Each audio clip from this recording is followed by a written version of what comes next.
Hola, en este video vamos a ver cómo se clasifican los ángulos. Los ángulos se pueden clasificar de acuerdo a varios criterios. En este video vamos a ver tres de ellos. El primero de ellos es la clasificación según su medida. En primer lugar tenemos al ángulo nulo. Un ángulo nulo es aquel que mide exactamente 0 grados.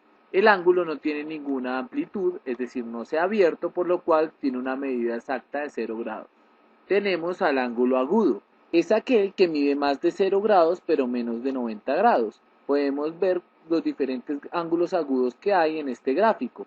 Van desde 0.00001, que es más o menos el siguiente a 0 grados, hasta 89.9999, lo más cercano sin llegar a ser 90 grados. Todos esos, 45, 37, 28, 50, cualquier número que esté entre 0 y 90, se clasifica como ángulo agudo. Tenemos el ángulo recto. Un ángulo recto es aquel que mide exactamente 90 grados. El ángulo recto es el más utilizado y el más visto comúnmente. Es el que tenemos acá expresado en la figura y su medida, recuerden, es 90 grados exactos. También tenemos al ángulo obtuso. Es aquel que mide más de 90 grados, pero menos de 180 grados. Entonces podemos tener, por ejemplo, el de 90.0001, o sea, inmediatamente a 90. No puede medir 90 porque sería un ángulo recto. Y el que está inmediatamente anterior a 180, por ejemplo, 179.9999. Todos los que están entre ese margen son obtusos, por ejemplo 150, 130, 120, 110, 115, todos los que están apareciendo acá en el gráfico son obtusos. Ahora tenemos al ángulo plano o llano, que es aquel que mide exactamente 180 grados. Como pueden ver, forma una línea recta, está totalmente abierto y su medida exacta es 180 grados. Por último tenemos al ángulo completo. Un ángulo completo es aquel que mide exactamente 360 grados. Como podemos ver, no tiene abertura, es igual que el de 0 grados. ¿Cuál es la diferencia entre de 0 grados y 360 grados? Que el de 0 grados nunca ha abierto, mientras que el de 360 grados ya dio toda la vuelta completa. Por lo general, la cantidad máxima que tenemos en grados es 360 grados, que es dar una vuelta completa. Puede existir ángulos de 361, 362 y más grandes, pero lo que van a hacer es repetirse. Por ejemplo, el de 361 grados va a ser igual al de 1 grado, el de 362 va a ser igual al de 2 grados. Entonces, en muchos de los contextos en que se utilicen los ángulos no van a ser útiles, en otros sí. Por lo general se trabaja con los 360 primeros. La clasificación según su medida solo llega hasta este 360.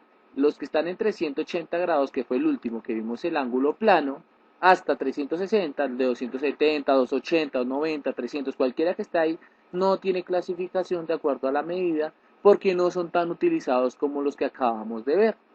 Entonces recordemos, tenemos el ángulo nulo, que es el que mide 0 grados, tenemos al ángulo agudo, que es el que mide más de 0 grados, pero menos de 90, tenemos al ángulo recto, que mide exactamente 90 grados, tenemos al ángulo obtuso, que mide más de 90, pero menos que 180, tenemos al ángulo plano o llano, que mide exactamente 180 grados, y por último tenemos el ángulo completo que mide 360 grados. Esta es la clasificación que tenemos de los ángulos de acuerdo a su medida. Otra clasificación que se puede dar de los ángulos va a ser según su posición. De acuerdo a su posición tenemos ángulos consecutivos. Ángulos consecutivos son aquellos que tienen el vértice en común y uno de sus lados también es en común. Como podemos ver, se llaman consecutivos porque están seguidos uno del otro. De acuerdo a su posición también tenemos a los ángulos adyacentes.